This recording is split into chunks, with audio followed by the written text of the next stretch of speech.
ये किसान है, देश का नौजवान है, तंग। पत्रकार बंधु, आप पे भी कलम और कैमरे पे भी बंदूक का पहरा है, आपके ऊपर भी। यहाँ पे पुलिस फोर्स के लोग भी सुन रहे होंगे, LIU के लोग भी होंगे। हम सुबह ही 8 बजे के चले हुए हैं। जोन से रास्ते का पता चलेगा कि काफिला इधर से जा रहा, पूरे के पूरे गांव बारिश में सड़क पे है। इसका मतलब जनता तंग है, वह जंग के लिए तैयार है।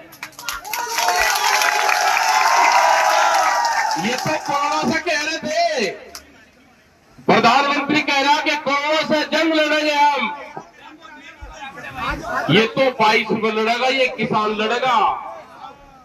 ये तो जो वोट की जंग है, ये कोरोना से भी भयंकर है। अपनी अपनी तैयारी कर लेना, कुछ नहीं मिलने वाला आपको। ये सरकार जाति और धर्म में बांटने का काम करती है। ये सरकारें तोड़ने का काम करती हैं। ये सरकारें एलिगेशन लगाने का काम करती है। अगर दिल्ली में 10 महीने से आंदोलन चल रहा तो ये सरकारें कहती है कि ये पंजाब के जो किसान है, ये किसान नहीं, ये खालिस्तानी है। अगर मुस्लिम समाज के लोग हैं तो कहते हैं कि ये पाकिस्तानी है। अगर यहाँ के इधर के लोग हैं तो कहते हैं पश्चिम के हैं, ये जाट लोग हैं।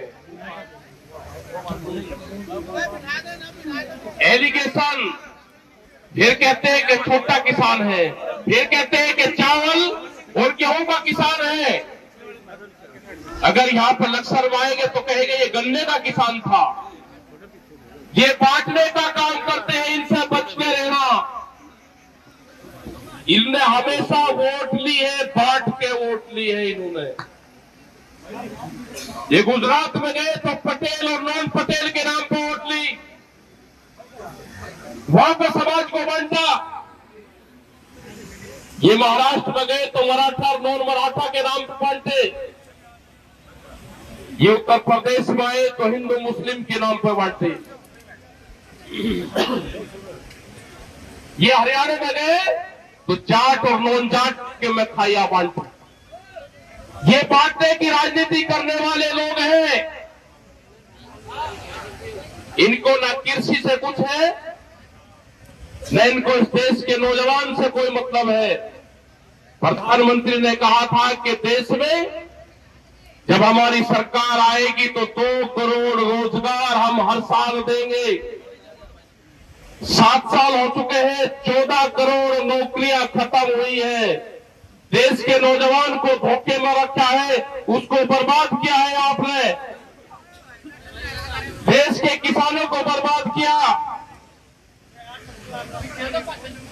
3 काले कानून लेकर आए, किसान से कोई सलाह मशवरा नहीं, कृषि फायदे का सौदा बताते हैं। हिमाचल का किसान जो उसने एग्रीमेंट आज से 11 साल पहले अपने सेब का किया था, एक बाहरी कंपनी आती है अडानी नाम की, तो कहा कि 16 रुपए पर किलो मैं हिमाचल के सेब के रेट गिराऊंगा। ये उत्तराखंड की धरती है, यहां पे भी सेब पैदा होता है। पूरा बर्बाद हो गया है, हमारा पूरा पहाड़ प्लान कर रहा है, प्लान नीचे कोई उनको भाव नहीं मिलता। बहुत बुरी स्थिति है। बड़ी बड़ी कंपनियों का फूड चेन आपके भोजन को छीनना चाहती है, गरीब की रोटी तिजोरी में बंद करना चाहती है। अनाज को कोठियों में बंद करेंगे, वेयर हाउस में बंद करेंगे, अनाज को गोदामों में बंद करेंगे। भूख के आधार पर देश और दुनिया में रोटियों की कीमतें तय होगी कि भूख कितनी लगी है, उसकी कीमतें हम तय करेंगे। जब आपकी फसल आएगी 2 महीने फसलों का रेट कम होगा, अपने गोदाम भरेंगे, उसके बाद में रेट बढ़ाने का काम करेंगे। इनके सर्वे हुए बड़ी बड़ी कंपनी के, सर्वे हुआ कि सुनना 17 बार महिलाएं इस्तेमाल करती है एक साल में, उस पर व्यापार नहीं अब होगा। अब व्यापार होगा, रोटियों का व्यापार देश में होगा। उन्होंने कहा कि एक साल में 700 बार भूख लगती है एक आदमी को, इससे बड़ा कोई कारोबार नहीं। रोटी को अपने कब्जे में करो और भूख के आधार पर देश में कीमतें तय करो। उस गरीब आदमी का क्या होगा जो 2 वक्त की रोटी के लिए पूरा दिन मेहनत करता है। आज आप देखो, तेल जो कहानियां निकाल के हम अपने घरों में, जिसको कच्ची कहानी कहते थे, सरसों के तेल की, तो कहा कि खुला हुआ तेल नहीं बिकेगा। ये मेरा जो गांव का, जो शहर का जो दुकानदार है, ये बर्बाद होगा। पैकिंग बजाएगा तो कंपनी का माल बेचना पड़ेगा। रोजगार पूरे खत्म होंगे, पूरा दुकानदार व्यापारी खत्म होगा। अगर किसान बर्बाद होगा तो व्यापारी भी बर्बाद होगा। चौधरी चरण सिंह जी कहते थे कि किसी क्षेत्र को अगर देखना है वो कितना संपन्न है, तो गांव की गलियां नहीं, आप शहर का बाजार देखो। जो लालाजी बैठा हुआ है दुकान पे, उसका गल्ला ठीक है, उसकी दुकान अगर सजी धजी है, लालाजी अगर मजबूत है, कपड़े उसके ठीक है, शीशे का उसका शोकेस बना हुआ है, तो ये देख लेना कि यहाँ का किसान मजबूत है। और जिस क्षेत्र का दुकानदार कमजोर होगा, उस क्षेत्र के रहने वाली जनता भी कमजोर होगी। गांव देखने की जरूरत नहीं, शहर के अपने व्यापारी की दुकान देख लो, उसकी हालात क्या है। ये बर्बाद होंगे सब दुकानदार भी, ये दुकानदार भी बर्बाद होंगे। अगर गन्ने के पैसे दुगने आ जाएंगे, अगर एमएसपी के हमारा माल मिलेगा, हमारा जो पैसा किसान के पास में आएगा, वो सीधा किसान दुकान पर जाएगा, अपना मकान बनाएगा, नई चीज खरीदेगा, कपड़े खरीदेगा, कर्मचारियों को, नौजवानों को उसको रोजगार देगा। लेकिन जब किसान पे ही पैसा नहीं होगा तो व्यापारी भी भूख समझेगा। ये संघर्ष जारी रहेगा जब तक 3 काले कानून और एमएसपी पे गारंटी नहीं मिलेगी। ये आंदोलन जारी रहेगा। ये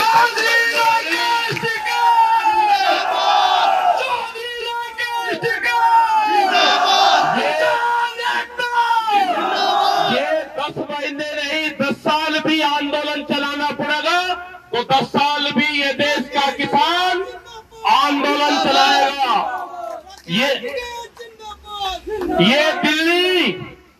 ये दिल्ली कान खोल के सुन ले, 10 महीने से दिल्ली को घेर कर रखा है। आने वाले 10 साल भी घेरनी पड़ी तो 10 साल भी ये किसान घेरेगा।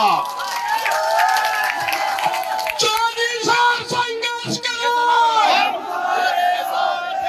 ये नारा मत लगाओ बीच में। 10 साल भी लड़ाई लड़नी पड़ी तो 10 साल भी लड़ाई लड़ेंगे। ये किसान न कमजोर था, ना किसान कमजोर है और ना किसान कमजोर रहेगा। तुम एमएसपी नहीं दोगे।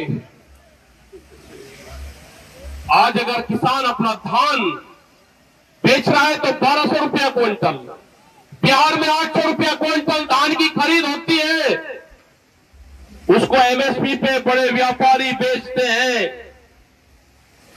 धान और गेहूं की 20 से 25% एमएसपी पे खरीद होती है। बड़ा बड़ा व्यापारी जो 20-20 और 25-25 हजार क्विंटल फसलें बेचता है, एमएसपी का लाभ उसको होता है, किसान को नहीं। और दूसरी फसलों पर तो एमएसपी है ही नहीं। जो 23 फसलें बताई गई उस पर 0%, 5%, 4% की खरीद है। सरसों के तेल का अपना हाल देखा, यही हाल दूध का होगा। ये दूध का किसान भी खुले में दूध नहीं बेच सकता। वो कंपनी के जो डीलरशिप होंगे उसको दूध बेचेगा, वहां से वो कंपनी में जाएगा और पैकिंग के बाद में आपके पास में आएगा। ये हालात खराब होने वाली है देश में सीड बिल, जो बीज कानून है, वो देश में आने वाला है नहीं। देश में बीज के पुलिस थाने खुलेंगे। कोई सोच सकता था कि देश में बीज के थाने खुलेंगे? जैसे बिजली के थाने खुले, ऐसे ही देश में बीज के थाने खुलेंगे, सीड पुलिस बनेगी।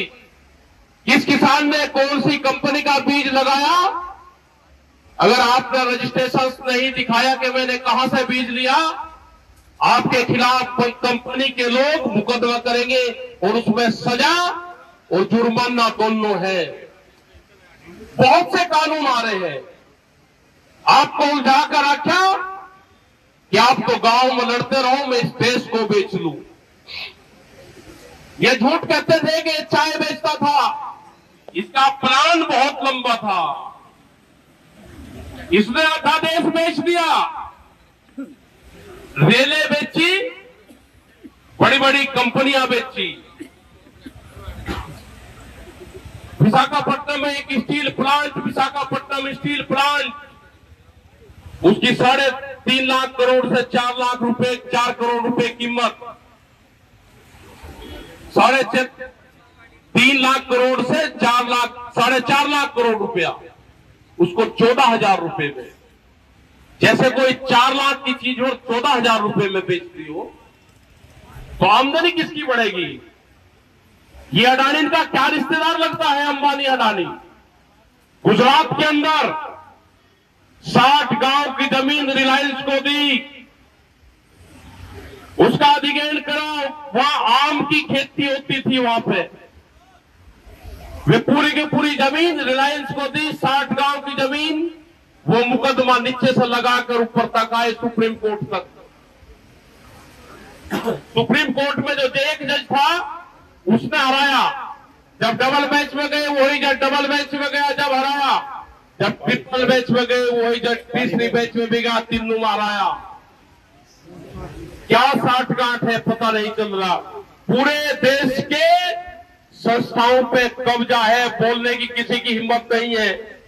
कोई अगर बोलने की कोशिश करता है तो ईडी, सीबीआई ये सब लगा देते हैं। कोई अगर आंदोलन मारने की कोशिश करता है तो उसके खिलाफ पर्चा दर्ज होता है, पर्चा दर्ज। ये तो अब निकलने की हिम्मत करी हमारे कुछ लोगों ने। खोल कर दे दो, निकलो, सड़कों पर निकलना पड़ेगा आंदोलन के लिए। ये आंदोलन होगा देश में, सड़कों पे आना पड़ेगा आप लोगों को। अगर आप भी आंदोलन नहीं करें तो आने वाली पीढ़ी आंदोलन नहीं कर सकती। क्या जब ही आंदोलन करोगे जब आपकी जमीनें चली जाएगी? ये किसान क्रेडिट कार्ड किसान का मौत का कार्ड है। बड़ी बड़ी कंपनियां आ रही बैंकों से, पूरा का पूरा जो आपको क्रेडिट कर रखा है वो पूरा डाटा लेंगी, बैंक को पूरा फाइनेंस करेंगे, कहेंगे कि रिकवरी करने का अधिकार हमारा है, हम कर लेंगे इनसे रिकवरी। उसके बाद में गुंडे आपके यहां पे भेजेंगे, कहेंगे ये बैंक का पैसा है, या तो ये दे दो और या जमीन दे दो। तो बहुत से लोगों की जमीन जाएगी उसमें। आपने भाव की लड़ाई नहीं लगी। जब भाव की लड़ाई का टाइम आया तो उस टाइम पर लड़ाइयां नहीं लड़ाई गई। उस टाइम पे कहा कि किसान क्रेडिट कार्ड बन गया और किसान क्रेडिट कार्ड से ही किसान ने अपने खर्चे चलाए। यहां पे आंदोलन होते थे उत्तराखंड में। जब उत्तराखंड की जमीनें महंगी हुई तो लोगों ने आंदोलन करने छोड़ दिए कि जमीनें बहुत महंगी है, 200 गज जमीन बेच लेंगे, हमारा काम चल जाएगा। भाव की लड़ाई नहीं लड़ी गई। आज भी अगर उत्तराखंड को बचाना है तो खेती किसानी को बचाना पड़ेगा। अगर आज भी उत्तराखंड को बचाना है तो जो हमारा पहाड़ का किसान है उसका साथ देना पड़ेगा, उसको ट्रांसपोर्ट सब्सिडी देनी पड़ेगी, उसके फसल को मंडी तक जाने की सरकार व्यवस्था करे। वहां पर टूरिज्म विलेज, टूरिज्म पॉलिसी, जो टूरिस्ट जाता है उसका फायदा वहां के किसान को हो, यह व्यवस्था करनी पड़ेगी। जंगली जानवरों का बेहद आतंक है। वो मैदानी क्षेत्र में भी है और वो पहाड़ के क्षेत्र में भी है। उसका भी हमको काम करना पड़ेगा। जो वहां पे जंगल खड़े हो गए हैं, जो लोग छोड़ कर आगे, जो जंगली जानवर वहां पे पैदा हुए, उसकी सरकार की जिम्मेदारी उसकी है। वहां पे पानी का प्रबंध नहीं है, तो इसीलिए वहां के लोग प्लान कर रहे हैं, वो नीचे आ रहे हैं। आपस में लड़ाने का काम करेंगे। पहाड़वाद और प्लेनवाद की एक लड़ाई आपके बीच में भी वे रखेंगे हमेशा। इनसे भी बचना कि उत्तराखंड में और कुछ नहीं मिला तो उत्तराखंड में पहाड़ और प्लेन की बात करो। ये आपको लड़ाने का काम करेंगे, ये चीजें ध्यान रखना आप। मैदानी क्षेत्र में हमको एमएसपी चाहिए। गन्ने का 1 रुपया नहीं बढ़ा पिछले 5 साल में गन्ने का भुगतान, और गन्ने का रेट यहां पे बढ़े। एमएसपी पे खरीद की गारंटी सरकार ने, उस पर कानून बनाए। ये हमारे सारे सवाल है। यही उत्तर प्रदेश, यही देश के लिए है। आप आंदोलन अगर यहां पे भी कर रहे हैं तो इस आंदोलन की गूंज पूरे देश भर में है। ये आज संयुक्त मोर्चे की मीटिंग यहां पे है। आज संयुक्त मोर्चे के बड़े लीडर बाजवा जी यहां पे है। इस मीटिंग की गूंज पूरे देश और दुनिया में है। हम धन्यवाद देना चाहते हैं जो हमारे सिख समाज के लोग हैं। इन्होंने वहां पे बहुत मदद करी। जो वहां पे हमारे बापे हैं, जो लंगर भंडारे का काम चलते हैं, जिनको अपने आश्रमों में, जिनको गुरुद्वारों में रहना चाहिए था, वे सड़कों के ऊपर पड़े हुए, सड़कें ऊपर लेट रहे हैं, वे नीचे जमीनों में, और भंडारे चला रहे हैं, लंगर चला रहे हैं। वे कोई आपको स्टेज पर नहीं दिखेंगे। हम धन्यवाद देना चाहते हैं सब लोगों को कि जो वहां पे गाजीपुर, टिगरी, सिंगू, पलवल, ढासा, इन सब बॉर्डरों पे मदद भेजते हैं। यहां से अपने गांव से आटा, दाल, चावल, सब्जी, दूध, लस्सी, दही, तिरपाल, बांस सब भेजते हैं। वहां पर सब चीज की जरूरत है। आप इनके एलिगेशन पे मत जाना कि ये क्या क्या एलिगेशन लगाते हैं। ये चाहते हैं कि एलिगेशन लगा के किसान सम्मानित लोग हैं, वो अपने आप को हीन भावनाएं करके वो आंदोलन छोड़ दे। हम भी बहुत पक्के संयुक्त मोर्चे के पूरे किसान लीडर, किधर है? आप हमको कुछ ही कहते रहो, अब हम पे कोई फर्क पड़ने वाला नहीं है। पहले हमको भी गुस्सा आता था कि हमको इस तरह की बात कहते हैं। ठीक है जी, ठीक। लेकिन ये जब तक 3 काले कानून वापसी नहीं होंगे, एमएसपी की गारंटी नहीं होगी, ये किसान घर वापसी नहीं करेगा, आंदोलन जारी रहेगा। 2022 में इलेक्शन आएगा आपके यहाँ पे। ये बहरूपिया अपना आएंगे आपके पास में, क्योंकि 5 साल में पॉलिटिकल आदमी का त्योहार होता है। ये मनाने गांव में आते हैं उसको। ये जब आए तो इनसे पूछना कि प्रधानमंत्री ने कहा कि 2022 में आमदनी दुगनी होगी, तो 1 जनवरी से बिकने वाली हर फसल का रेट दुगना होगा। ये क्वेश्चन जरूर इनसे करना। इनसे करना कि बिजली के क्या रेट है, इनसे करना कि गन्ने के क्यों रेट नहीं बढ़े, इनसे करना कि धान और जो गेहूं और जो मक्का यहां का किसान पैदा करता है उसके रेट क्यों नहीं बढ़े।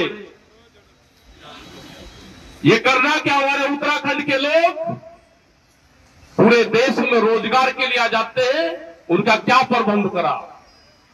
ये सारे क्वेश्चन आप लोगों को करने हैं इनसे। ये आपके बीच में आएंगे, रंग बदल के आपके बीच में आएंगे, आपको झगड़ा करवाने का काम करते हैं। ये इनका पूरा देश से मुखौड़ा इनका हट गया है एक तरफ। इनको कोई सुनना नहीं अब चाहता, इनको कोई वोट देना नहीं चाहता। इनको वोट पे चोट करने का काम करना। इन पे जब वोट पे चोट करोगे तो ही ये आपकी बात सुनेंगे। ये मैसेज रहना चाहिए इनको कि देश की जनता अब निकल चुकी है। अब तुम्हारे में जो जमाने थे वे चले गए। अब जैसे इनको बंगाल में दवाई दी, ऐसी ही दवाई इनको उत्तराखंड में भी मिले। उत्तराखंड की जड़ी बूटी वो बगैर खाद की है, वह काम बढ़िया करेगी। उत्तराखंड से दवाई मिलेगी तो पूरे देश में इनको आराम करेगी। वो इनका कोर्स पूरा करना पड़ेगा। उत्तराखंड की जड़ी बूटी अब तक जरूर इनको देना। उत्तर प्रदेश तैयार बैठा है पूर्ण रूप से। तो आपने, क्योंकि हम भी सुबह ही 8 बजे चले वहां से मंडी धनौरा से, जैसे पता चला कि कौन से रूट से काफले जा रहे हैं किसानों के पूरे गांव बरसात में भी सड़कों पे थे। यहां पे भी पता चला कि 11 साढ़े 11 बजे बारिश शुरू हुई तो ऊपरले वाले से सब लोगों ने विनती यही करी कि भाई रुक जा, थोड़ी देर ठंड सी कर दे। क्योंकि जो एक तरह की भावनाएं होती है, इस आंदोलन को चलाने वाला कोई और है, उस पे ऊपर वाले पे विश्वास रखो। जो जिसको मानता है उसी पे ही विश्वास रखो। इस आंदोलन को चलाने वाला कोई और है, इसका महारथी कोई और है, इसका संचालन करने वाला कोई और है, उस पे विश्वास रखो। ऊपर वाले पे जीत आपकी निश्चित होगी। जीत देश के किसान और नौजवान की होगी। जीत देश के मजदूर की होगी, यहाँ के दुकानदार की होगी जो परिवारों को उधार सामान देता है। जीत उसकी होगी। वो भी अपने वहां पर बैठा हुआ करता है कि किसान का भुगतान हो जाए। उसको पता रहता है कि कब तक का भुगतान आया, तो जीत उसकी होगी। मैं धन्यवाद देना चाहता हूं कि हम करीब 2-2.5 घंटे लेट हुए, उसके बाद में भी जनसंख्या यहां बढ़ रही, बहुत बड़ी तादाद यहां पाई। पूरे जो संयोजक लोग हैं, जो काम करने वाले लोग हैं, दिगंबर हर जो बिजनौर से आए, इनको भी बहुत मेहनत है। यहाँ पे किरत सिंह हर है, मैं पूरी टीम को धन्यवाद देना चाहता हूं कि आपने बहुत मेहनत करी, आप लोगों के बीच तक वे गए और सभी समाज के लोग यहाँ पे हैं। आपका धन्यवाद। जय हिंद, जय भारत, जय उत्तराखंड।